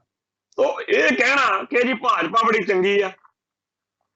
ਉਹ ਭਾਈ ਭਾਜਪਾ ਇਸ ਕਰਕੇ ਚੰਗੀ ਆ ਕਿਉਂਕਿ ਉਹ ਕਹਿੰਦੇ ਆ ਵੀ ਜਦੋਂ ਆਪਾਂ ਸਿੱਖਾਂ ਨਾਲ ਸਿੱਧਾ ਲੜਾਈ ਚਾਹੁੰਦੇ ਆ, ਕਲੈਸ਼ ਚਾਹੁੰਦੇ ਆ, ਤਾਂ ਉਸ ਮੌਕੇ ਇਹ ਲੜਦੇ ਨੇ ਤੇ ਇਹ ਚਾਹੇ ਮਰਦੇ ਨੇ, ਸ਼ਹੀਦ ਬਣਦੇ ਨੇ, ਇਹਨਾਂ ਦਾ ਸੰਘਰਸ਼ ਹੋਰ ਬੁਲੰਦ ਹੁੰਦਾ ਤੇ ਉਹ ਲੜਾਈ ਸਾਰੇ ਸੰਸਾਰ ਦੇ ਵਿੱਚ ਰੈਕੋਗਨਾਈਜੇਸ਼ਨ ਮਿਲਦੀ ਹੈ, ਬਹੁਤ ਅੱਗੇ ਜਾਂਦੀ ਹੈ। ਤੇ ਦੂਜੇ ਪਾਸੇ ਜੇ ਪੜੋਸ ਕੇ ਇਹਨਾਂ ਨੂੰ ਖੁੱਡੇ 'ਚ ਮਾਰ ਲਈਏ, ਇਹਨਾਂ ਦੇ ਖੰਭ ਪੱਟ ਦਈਏ, ਇਹ ਫਿਰ ਸੌਖਾ ਕੰਮ। ਸੋ ਜਿਹੜੀ RSS ਵਾਲੀ ਨੀਤੀ ਆ ਜਾਂ ਜਿਹੜਾ ਹਿੰਦੂਤਵਾ ਦਾ ਏਜੰਡਾ ਵੀ 4 ਕਦਮ ਅੱਗੇ 2 ਕਦਮ ਪਿੱਛੇ, ਉਹ ਸਾਰਾ ਕੁਝ ਸਾਡੇ ਸਾਹਮਣੇ। ਤੋ ਅਸੀਂ ਕੋਈ ਭੁੱਲੇ ਨਹੀਂ ਹੋਏ ਹੈਗੇ। ਤੇ ਜਿਹੜੇ ਰਪਦਮਣ ਮਾਲਕ ਵਰਗੇ ਲਵ ਲੈਟਰ ਜੇ ਲਿਖ ਕੇ ਜੀ ਮੋਦੀ ਸਾਹਿਬ ਬੜੇ ਗ੍ਰੇਟ ਨੇ, ਜਾਂ ਇੱਥੋਂ ਸਾਡੇ ਵੱਡੀਆਂ ਸਿੱਖ ਸੰਸਥਾਵਾਂ ਵੱਡੇ ਪਲੇਟਫਾਰਮਾਂ ਤੋਂ ਉੱਠ ਕੇ ਲਓ ਜੀ ਅਸੀਂ ਫਲਾਨਾ ਸਿੰਘ ਹੁੰਨੇ ਆ ਜੀ, ਅਸੀਂ ਮੋਦੀ ਗ੍ਰੇਟ ਆ। ਭਾਈ ਇਹੋ ਜਿਹੇ ਲੋਕ ਜਿਹੋ ਜਿਹੇ ਅੱਜ ਮੋਦੀ ਨੂੰ ਟੱਕਰੇ ਹੋਏ ਨੇ ਨਾ ਗੁਣ ਗਾਉਣ ਵਾਲੇ, ਇਹੋ ਜਿਹੇ ਇੰਦਰਾ ਗਾਂਧੀ ਕੋਲ ਵੀ ਬਥੇਰੇ ਸੀ, ਇੰਦਰਾ ਦੀ ਚੱਪਲੀ ਚੱਟਣ ਤੱਕ ਜਾਂਦੇ ਸੀ, ਜਿਹੜੇ ਬੜੇ ਸੀਗੇ ਇਹੋ ਜਿਹੇ ਸਦਾ ਹੀ ਹਰ ਕੌਮ ਦੇ ਵਿੱਚ ਇਹੋ ਜਿਹਾ ਜਿਹੜਾ ਅੰਸ਼ ਆ ਉਹ ਹੁੰਦਾ। ਇਸ ਮੌਕੇ ਸਾਡੇ 'ਚ ਵੀ ਹੈਗਾ, ਜਿਨ੍ਹਾਂ ਨੂੰ ਇਸ ਗੱਲ ਨਾਲ ਕੋਈ ਮਤਲਬ ਨਹੀਂ ਕਿ ਜੇ ਪੰਥ ਨੇ, ਪੰਜਾਬ ਨੇ ਖਾਲਿਸਤਾਨ ਨਾ ਸਿਰਜਿਆ ਤਾਂ ਸਾਡਾ ਭਵਿੱਖ ਜਿਹੜਾ ਹੈਗਾ ਉਹ ਬਹੁਤ ਖਤਰਨਾਕ, ਬਹੁਤ ਹੀ ਮਾੜਾ, ਜਿੰਨਾ ਕਹਿ ਦਈਏ ਓਨਾ ਮਾੜਾ। ਕਿਉਂਕਿ ਇੱਥੇ ਤਾਂ ਮੈਂਬਰ ਪਾਰਲੀਮੈਂਟ ਚੁਣੇ ਗਏ ਆ ਸਰਦਾਰ ਸਿਮਰਨਜੀਤ ਸਿੰਘ ਮਾਨ। ਸਿਮਰਨਜੀਤ ਸਿੰਘ ਮਾਨ ਦੀ ਰਣਨੀਤੀ ਨਾਲ, ਕੰਮ ਢੰਗ ਨਾਲ, ਸੋਚ ਢੰਗ ਨਾਲ ਸਾਡੇ ਹਜ਼ਾਰਾਂ ਡਿਫਰੈਂਸਸ ਹੋਣਗੇ, ਫਰਕ ਹੋਣਗੇ, ਅਸੀਂ ਉਹਨਾਂ ਨੂੰ ਹੋ ਸਕਦਾ ਪਸੰਦ ਨਾ ਕਰਦੇ ਹੋਈਏ, ਬਹੁਤ ਸਾਰੀਆਂ ਗੱਲਾਂ 'ਚ ਸਾਡੀ ਅਸਹਿਮਤੀ ਹੋਵੇ, ਪਰ ਜਦੋਂ ਉਹ ਇਲੈਕਸ਼ਨ ਲੜੇ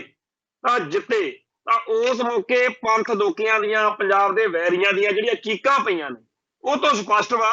ਕਿ ਉਹਨਾਂ ਨੂੰ ਮਾਨ ਸਾਹਿਬ ਦੀ ਬੜੀ ਤਕਲੀਫ, ਮਾਨ ਦਲ ਦੀ ਚੜ੍ਹ ਉਹਨਾਂ ਨੂੰ ਮਨਜ਼ੂਰ ਨਹੀਂ। ਉਹ ਕਹਿੰਦੇ ਆ ਬਾਦਲ ਦਲ ਵਾਲੇ ਹੀ ਜਿੱਤਣ, ਬਾਦਲ ਦਲ ਹੀ ਛਾਇਆ ਰਵੇ, ਇਹ ਕਿੱਥੋਂ ਆ ਗਿਆ? ਸੋ ਅਸੀਂ ਉਸੇ ਪਲ ਤੋਂ ਹੀ ਦੇਖ ਰਹੇ ਹਾਂ कि बहुत सारिया ताकतां धिरां अजय मान साहब ने सौं भी नहीं चक्की, वो सौं चुकन जा रहे हैं ते अजे पहुंचे नहीं दिल्ली। उदों पहला ही बड़े ढंग तरीके वरत के ये पक्का करन दे लई कि किते इह पंजाब दे विच सरकार ना बना जाण। सरकार तां की अगली इन्हां नूं इलैक्शन नहीं जितण देनी, जिहड़ी अपनी MP दी होनी आ 1.5 साल बाद। सो इस गल दे लई जिस तरीके दे यतन कीते जा रहे आ, साजिशां बुणीਆਂ जा रहीਆਂ ने, ਉਹਦੇ ਸਾਹਮਣੇ ਅਸੀਂ ਫਿਰ ਕਹਿੰਦੇ ਆ ਕਿ ਮੀਡੀਆ ਟ੍ਰਾਇਲ ਮੀਡੀਆ ਦੇ ਰਾਹੀਂ ਕਿਵੇਂ ਕਰਦੇ ਆ। ਅੱਜ ਜਗਬਾਣੀ ਅਖਬਾਰ ਦੇ ਵਿੱਚ ਇੱਕ ਖਬਰ ਲਾਤੀ, ਉਹ ਸਵੇਰ ਦੀ ਲੋਕਾਂ ਨੂੰ ਭੜਤੂ ਪਿਆ ਉਹਦੇ ਚ ਆਪਦੇ ਕੋਲ ਹੀ ਜੱਕੜ ਮਾਰ ਛੱਡਿਆ ਕਿ ਜੀ ਮਾਨ ਸਾਹਿਬ ਕਹਿੰਦੇ ਵੀ ਜੇ ਮੈਨੂੰ ਕਿਰਪਾਨ ਤੋਂ ਰੋਕਿਆ ਗਿਆ, ਕਿਰਪਾਨ ਦੇ ਸਮੇਤ ਅੰਦਰ ਨਾ ਜਾਣ ਦਿੱਤਾ ਗਿਆ, ਆਪਾਂ ਸੋਹਣੀ ਨਹੀਂ ਚੱਕਣੀ। ਹਾਲਾਂਕਿ ਉਹਦੀ ਵੀਡੀਓ ਮੌਜੂਦ ਆ ਜਿਹਦੇ ਚ ਮਾਨ ਸਾਹਿਬ ਨੂੰ ਜਦੋਂ ਇਹ ਸਵਾਲ ਪੁੱਛਿਆ ਗਿਆ, ਉਹਨਾਂ ਨੇ ਕਿਹਾ ਕਿ ਜੀ ਇਸ ਮੁਲਕ ਦੀ ਹਿੰਦੂ ਬਹੁ ਗਿਣਤੀ ਹੈ ਜਿਹੜੀ, ਇਹ ਤਾਂ ਉਹਦੇ ਤੇ ਆ। ਮੈਂ ਤਾਂ ਇਹ ਕਹਿਣਾ ਕਿ ਸਾਡੀ ਕੌਮ ਨੂੰ ਸੰਵਿਧਾਨ ਦੇ ਵਿੱਚ ਲਿਖ ਕੇ ਦਿੱਤਾ ਹੋਇਆ ਤੇ ਅੱਡ-ਅੱਡ ਮੌਕਿਆਂ ਤੇ ਇਸ ਮੁਲਕ ਦੇ ਹੁਕਮਰਾਨ ਆਗੂ ਸੱਜਣਾ ਨੇ ਬਾਰ-ਬਾਰ ਕਿਹਾ ਹੈਗਾ ਕਿ ਸਿੱਖਾਂ ਨੂੰ ਕਿਰਪਾਨ ਰੱਖਣ ਦਾ ਹੱਕ ਆ, ਅੰਗਰੇਜ਼ਾਂ ਵੇਲੇ ਤੋਂ ਹੱਕ ਆ। ਔਰ ਅਸੀਂ ਇਹ ਜਿਹੜਾ ਆਪਦਾ ਸੰਵਿਧਾਨਕ ਹੱਕ ਵਾ, ਇਹੀ ਤਾਂ ਦੁਨੀਆ ਨੂੰ ਦਿਖਾਉਣਾ ਕਿ ਸਾਨੂੰ ਇਹ ਇੱਥੇ ਵਰਤਣ ਨਹੀਂ ਦਿੰਦੇ। ਇਹ ਤਾਂ ਹੁਣ ਇਸ ਸਟੇਟ ਦੇ ਬਹੁ ਗਿਣਤੀ ਹਿੰਦੂ ਹਾਕਮਾਂ ਦੇ ਹੱਥ 'ਚ ਨਾ, ਔਰ ਉਹ ਬੜਾ ਸਪਸ਼ਟ ਬਿਆਨ ਹੈ। ਤੇ ਉਹ ਜਦੋਂ ਇਹ ਰਫੜ ਪਿਆ ਬਾਅਦ 'ਚ ਜਗਬਾਣੀ ਦੇ ਇਸ ਬਿਆਨ ਦੇ ਖਿਲਾਫ ਲੋਕਾਂ 'ਚ ਸਵੇਰ ਤੋਂ ਚਰਚਾ ਛਿੜੀ ਕਿ ਝੂਠਾ ਬਿਆਨ ਦਿੱਤਾ, ਕਿਉਂਕਿ ਇਹ ਚਾਹੁੰਦੇ ਆ ਕਿ ਲੋਕ ਮਾਨ ਸਾਹਿਬ ਨੂੰ ਮਾੜਾ ਚੰਗਾ ਬੋਲਣ ਕਿ ਮਸਾ ਤਾਂ ਤੂੰ ਜਿੱਤਿਆ ਤੇ ਤੂੰ ਹੁਣ ਅੰਦਰ ਨਹੀਂ ਜਾਂਦਾ। ਉਹ ਇਸ ਤਰੀਕੇ ਦਾ ਮਾੜਾ ਮਾਹੌਲ ਬਣਾਉਣ ਦੇ ਲਈ, ਮਾਨ ਸਾਹਿਬ ਨੂੰ ਲੋਕਾਂ 'ਚ ਬਦਨਾਮ ਕਰਨ ਦੇ ਲਈ ਅੱਜ ਬਹੁਤ ਸਾਰੇ ਭੈਣ ਭਰਾ ਜਿਹੜੇ ਮਾਨ ਦਲ ਦੇ ਜਾਂ ਮਾਨ ਸਾਹਿਬ ਦੇ ਸਮਰਥਕ ਨੇ, ਸਪੋਰਟਰ ਨੇ, ਸਵੇਰੋਂ ਬੜੇ ਉਲਝ ਗਏ ਹੋ ਜਦੋਂ ਇਹ ਇੱਕਦਮ ਨਿਊਜ਼ ਆ ਕੇ ਡਿੱਗੀ, ਕਿਉਂਕਿ ਮੀਡੀਆ ਦੀ ਬੜੀ ਚੁਸਤੀ ਹੁੰਦੀ ਆ, ਉਹ ਬੜੇ ਸਲੀਕੇ ਨਾਲ ਬੜੇ ਉਹ ਲਿਖਦੇ ਆ ਕਿ ਬੰਦਾ ਸੱਚ ਮੰਨ ਜਾਂਦਾ। ਹੁਣ ਉਹ ਝੂਠੀ ਖਬਰ ਜਿਹੜੀ ਆ ਕੋਲੋਂ ਬਣਾ ਕੇ ਅੱਜ ਪਹਿਲਾਂ ਮਾਨ ਸਾਹਿਬ ਦਾ ਪੂਰਾ ਇਹਨਾਂ ਨੇ ਜਲੂਸ ਕਢਾਤਾ। ਫਿਰ ਬਹੁਤ ਸਾਰੇ ਪਾਸਿਆਂ ਤੋਂ ਜਦੋਂ ਉਹਦੀ ਵਿਰੋਧਤਾ ਹੋਈ ਖਬਰ ਦੀ ਵੀ ਝੂਠੀ ਖਬਰ ਆ, ਫਿਰ ਬਹੁਤ ਸਾਰੇ ਜਿਹੜੇ YouTube ਚੈਨਲ ਨੇ ਉਹਨਾਂ ਨੂੰ ਲੱਗਿਆ ਕਿ ਇਹ ਖਬਰ ਦੇ ਵਿੱਚ ਆਪਾਂ ਵਿਰੋਧ ਵਿੱਚ ਬੋਲੀਏ ਤਾਂ ਆਪਾਂ ਨੂੰ ਵਧੀਆ ਲੱਗੂਗਾ, ਨਹੀਂ ਤਾਂ ਉਹ ਵੀ ਬਾਹਲੀ ਵਾਰ ਜਿਹੜਾ ਹੈਗਾ। ਮੈਂ ਤਾਂ ਸੁਣ ਕੇ ਹੈਰਾਨ ਹੀ ਹੋ ਗਿਆ ਅੱਜ ਪਹਿਲੀ ਵਾਰ, ਬਈ ਕਮਾਲ ਕਰਤੀ ਇਹਨਾਂ ਨੇ। ਤੇ ਅੱਜ ਡੇਲੀ ਪੋਸਟ ਵਾਲਿਆਂ ਨੇ ਪੂਰਾ ਇਹਦੇ ਤੇ ਬੋਲਿਆ ਕਿ ਜੀ ਉਹ ਖਬਰ ਝੂਠੀ ਆ ਜਿਹੜੀ ਮਾਨ ਸਾਹਿਬ ਬਾਰੇ ਛਾਪੀ ਗਈ ਆ, ਤੇ ਅਸਲੀ ਖਬਰ ਤਾਂ ਇਹ ਹੈਗੀ ਆ ਕਿ ਮਾਨ ਸਾਹਿਬ ਨੇ ਇਹ ਨਹੀਂ ਕਿਹਾ ਕਿ ਮੈਂ ਉੱਥੇ ਕਿਰਪਾਨ ਤੋਂ ਬਗੈਰ ਸਹੁੰ ਹੀ ਨਹੀਂ ਚੱਕਣੀ। ਉਹਨਾਂ ਨੇ ਇਹ ਆਖਿਆ ਕਿ ਇਹ ਤਾਂ ਇਹਨਾਂ ਦੇ ਸਿਰ ਤੇ ਆ, ਇਹਨਾਂ ਦੇ ਹੱਥ 'ਚ ਆ, ਇਹਦਾ ਮਤਲਬ ਅਸੀਂ ਤਾਂ ਚਾਹੁੰਦੇ ਹੈਗੇ ਕਿ ਸਾਨੂੰ ਸਾਡਾ ਬਣਦਾ ਹੱਕ ਜਿਹੜਾ ਹੈਗਾ ਉਹ ਮੰਨਣ ਦਿੱਤਾ ਜਾਵੇ। ਤੇ ਇਹ ਗੱਲ ਉਹਨਾਂ ਨੇ ਆਖੀ। ਮੇਰੀ ਇਹ ਗੱਲ ਛੇੜਨ ਤੋਂ ਭਾਵ ਇਹ ਆ ਕਿ ਭਾਰਤ ਦੇ ਮੀਡੀਆ ਨੇ ਇੱਥੇ ਸਾਡੀ ਆਵਾਜ਼ ਦੱਬਣ ਦੇ ਉੱਤੇ ਪੂਰਾ ਜ਼ੋਰ ਲਾਇਆ ਹੋਇਆ। ਸੱਚ ਨੂੰ ਝੂਠ ਤੇ ਝੂਠ ਨੂੰ ਸੱਚ ਬਣਾਈ ਜਾਂਦੇ ਆ। ਸ਼ੁਕਰ ਕਰਦੇ ਆ ਕਿ ਸਾਡੇ ਕੋਲੇ ਸੋਸ਼ਲ ਮੀਡੀਆ ਦਾ ਜ਼ਮਾਨਾ, ਤੇ ਨਹੀਂ ਤਾਂ ਮੈਨੂੰ ਚੰਗੀ ਤਰ੍ਹਾਂ ਯਾਦ ਆ ਕਿ ਖਾੜਕੂ ਲਹਿਰ ਮੌਕੇ ਇਹਨਾਂ ਨੇ ਪੰਥ ਤੇ ਪੰਜਾਬ ਦੇ ਹੱਕਾਂ ਲਈ ਲੜਨ ਵਾਲਿਆਂ ਨੂੰ ਇੰਨਾ ਬਦਨਾਮ ਕਰਨ ਵਾਲੀਆਂ ਝੂਠੀਆਂ ਕਹਾਣੀਆਂ ਘੜ-ਘੜ ਕੇ ਖਬਰਾਂ ਛਾਪੀਆਂ ਲਾਈਆਂ ਕਿ ਫਿਰ ਅਖੀਰ ਜੁਝਾਰੂ ਜਥੇਬੰਦੀਆਂ ਨੂੰ ਇਸ ਪਾਸੇ ਧਿਆਨ ਦੇਣਾ ਪਿਆ। ਫਿਰ ਜਿਹੜਾ ਕੋਡ ਆਫ ਕੰਡਕਟ ਕਹਿੰਦੇ ਆ, ਦਿਸ਼ਾ ਨਿਰਦੇਸ਼ ਜਾਰੀ ਕੀਤੇ ਪ੍ਰੈਸ ਵਾਲਿਆਂ ਨੂੰ, ਮੀਡੀਆ ਵਾਲਿਆਂ ਨੂੰ ਕਿ ਅੱਜ ਤੋਂ ਬਾਅਦ ਤੁਸੀਂ ਆਹ ਨਹੀਂ ਕਰਨਾ, ਇੰਜ ਕਹਿਣਾ, ਉਹ ਕਹਿਣਾ। ਬੜੀ ਉਹਦੀ ਚਰਚਾ ਹੋਈ, ਪਰ ਉਹਨੂੰ ਜਿਹੜੇ ਬੋਲਣ ਦੀ, ਵਿਚਾਰ ਪੇਸ਼ ਕਰਨ ਦੀ ਆਜ਼ਾਦੀ ਆ, ਜਾਂ ਲੋਕਾਂ ਨੂੰ ਆਪਦਾ ਹੱਕ ਵਾ ਕੇ ਆਪਦਾ ਪੱਖ ਰੱਖਣ ਸਕਣ, ਉਹਦੇ ਤਹਿਤ ਬਹੁਤ ਪਾਸਿਆਂ ਤੋਂ ਹਮਾਇਤ ਵੀ ਮਿਲੀ ਕਿ ਤੁਸੀਂ ਇਹਨਾਂ ਲੋਕਾਂ ਦੀ ਆਵਾਜ਼ ਹੀ ਨਹੀਂ, ਜਦੋਂ ਤੁਸੀਂ ਇਹ ਤਾਂ ਇਹਨਾਂ ਨੂੰ ਬਦਨਾਮ ਕਰੀ ਜਾਂਦੇ ਹੋ, ਇਹਨਾਂ ਦੀ ਕੋਈ ਗੱਲ ਤਾਂ ਸੁਣਨ ਨੂੰ ਤਿਆਰ ਹੀ ਨਹੀਂ। ਜਿਹੜੇ ਪੰਥ ਲਈ, ਪੰਜਾਬ ਲਈ ਗੱਲ ਚੱਕ ਕੇ ਮੈਦਾਨ ਵਿੱਚ ਖੜੇ ਆ, ਇਹਨਾਂ ਨੂੰ ਹੱਕ ਤਾਂ ਦਿਓ ਨਾ ਕਿ ਆਪਦੀ ਗੱਲ ਕਹਿ ਸਕਣ। ਤੁਸੀਂ ਤਾਂ ਇਹਨਾਂ ਨੂੰ ਰੱਦ ਕਰੀ ਜਾਂਦੇ ਹੋ, ਭੰਡੀ ਜਾਂਦੇ ਹੋ, ਨਿੰਦੀ ਜਾਂਦੇ ਹੋ। ਸੋ ਖਾੜਕੂ ਲਹਿਰ ਦੌਰਾਨ ਜਦੋਂ ਹੱਥ 'ਚ ਅਸਾਲਟ ਫੜ ਕੇ ਕੌਮ ਖੜੀ ਸੀ, ਇਹ ਤਾਂ ਉਦੋਂ ਨੇ ਮੀਡੀਆ ਵਾਲੇ ਟਲੇ। ਅੱਜ ਦੇ ਦੌਰ ਵਿੱਚ ਤਾਂ ਹੋਰ ਵੀ ਇਹ ਕਿਸੇ ਵੀ ਸਿੱਖ ਨੂੰ ਬਦਨਾਮ ਕਰ ਸਕਦੇ, ਕਿਸੇ ਨੂੰ ਵੀ ਮਾੜਾ ਚੰਗਾ ਬਣਾ ਸਕਦੇ ਆ। ਜਿਵੇਂ ਹੁਣ ਰੁਪਦਮਨ ਸਿੰਘ ਮਲਕ ਦੇ ਕਤਲ ਲਈ ਸਿੱਖਾਂ ਨੂੰ ਦੋਸ਼ੀਆਂ ਵਾਲੇ ਕਟਹਿਰੇ 'ਚ ਖੜਾ ਕਰਕੇ ਸਵੇਰ ਦੇ ਪਿੱਟੀ ਜਾਂਦੇ ਆ, ਇਹ ਖਾੜਕੂਆਂ ਨੇ ਕੀਤਾ ਹੋਣਾ ਜੀ, ਇਹ ਤਾਂ ਖਾਲਿਸਤਾਨੀਆਂ ਦਾ ਕੰਮ। ਜਦੋਂ ਕਿ ਹੋਰ ਬੜੇ ਜਿਹੜੇ ਪੱਖ ਨੇ ਜਿਨ੍ਹਾਂ ਤੇ ਜ਼ਿਆਦਾ ਧਿਆਨ ਦੇਣ ਦੀ ਲੋੜ ਆ, ਸਭ ਤੋਂ ਘੱਟ ਸੰਭਾਵਨਾਵਾਂ ਵੀ ਇਹ ਕਿਸੇ ਖਾਲਿਸਤਾਨੀ ਸੰਘਰਸ਼ ਨਾਲ ਜਥੇਬੰਦੀ ਦਾ, ਕਿਸੇ ਦਾ ਹੋਰ ਦਾ ਕੰਮ, ਬਹੁਤ ਹੀ ਸੰਭਾਵਨਾ ਹੋਰ ਪਾਸਿਆਂ ਦੀ ਆ। ਔਰ ਮੈਨੂੰ ਤਾਂ ਇਹ ਲੱਗਦਾ ਕਿ ਇੰਡੀਅਨ ਏਜੰਸੀ ਨੈਟਵਰਕ ਉਹਨੂੰ ਕਿਸੇ ਚੱਕਰ ਦੇ ਵਿੱਚ ਬਲੈਕਮੇਲ ਕਰਦੀ ਹੋਣੀ ਆ ਵੀ ਆਹ ਤੁਸੀਂ ਕਰੋ ਤੇ ਨਹੀਂ ਤਾਂ ਸਾਡਾ ਜਿਹੜਾ ਹੈਗਾ ਅਸੀਂ ਤੁਹਾਡਾ ਇਹ ਕਰਾਂਗੇ, ਉਹ ਕਰਾਂਗੇ। ਜਦੋਂ ਨਹੀਂ ਮੰਨਿਆ ਉਹਨਾਂ ਨੇ, ਉਹ ਆਪੇ ਮਰਵਾ ਬਰੂ ਦਿੱਤਾ ਹੋਣਾ ਕਿਸੇ ਤਰੀਕੇ ਨਾਲ। ਪਰ ਇਹ ਕਤਲ ਚਾਹੇ ਇੰਡੀਅਨ ਏਜੰਸੀਆਂ ਨੇ ਕਰਾਇਆ ਜਾਂ ਜਿਸ ਵੀ ਪਾਸੇ ਹੋਇਆ, ਇਹ ਨੰਗਾ ਜ਼ਰੂਰ ਹੋਣਾ ਚਾਹੀਦਾ, ਕਿਉਂਕਿ ਜਦੋਂ ਤੱਕ ਇਹ ਗੱਲ ਨੰਗੀ ਨਹੀਂ ਹੁੰਦੀ ਵੀ ਇਹ ਕਿਹਨੇ ਕੀਤਾ, ਕਿਵੇਂ ਕੀਤਾ, ਕਿਉਂ ਕੀਤਾ, ਪੱਖ ਸਾਹਮਣੇ ਨਹੀਂ ਆਉਂਦਾ, ਉਦੋਂ ਤੱਕ ਆ ਜਿਹੜਾ ਭਾਰਤੀ ਮੀਡੀਆ ਜਿਹੜਾ ਹੁਣ ਇਹਦੀਆਂ ਹਰ ਮੁਲਕ 'ਚ ਇਹਨਾਂ ਨੇ ਬੰਦੇ ਆਪਦੇ ਦਲਾਲ ਛੱਡੇ ਹੋਏ ਨੇ, ਉੱਥੇ ਬਹਿ ਕੇ ਫਿਰ ਉਹ ਇਹੀ ਪਿੱਟੀ ਜਾਣਗੇ ਕਿ ਜੀ ਕੀਤਾ ਤਾਂ ਖਾੜਕੂਏ ਨਹੀਂ, ਕੀਤਾ ਤਾਂ ਜੀ ਇਹ ਖਾਲਿਸਤਾਨੀ ਨਹੀਂ। ਸੋ ਅਸੀਂ ਸਮੁੱਚੇ ਭਾਈਚਾਰੇ ਨੂੰ ਇਹ ਬੇਨਤੀ ਕਰਦੇ ਹਾਂ ਕਿ ਇਹ ਜਿਹੜਾ ਮਾਹੌਲ ਚੱਲ ਪਿਆ ਹੈਗਾ ਧਮਕੀਆਂ ਦਾ, ਕਤਲਾਂ ਦਾ, ਇਹਦੇ ਵਿੱਚ ਕੋਈ ਵੀ ਕਿਸੇ ਵੀ ਵੇਲੇ ਨਿਸ਼ਾਨਾ ਬਣਾਇਆ ਜਾ ਸਕਦਾ। ਪਹਿਲਾਂ ਤਾਂ ਹੁੰਦਾ ਸੀ ਡਰ ਵੀ ਝੂਠਾ ਕੇਸ ਪਾ ਦੇਣਗੇ,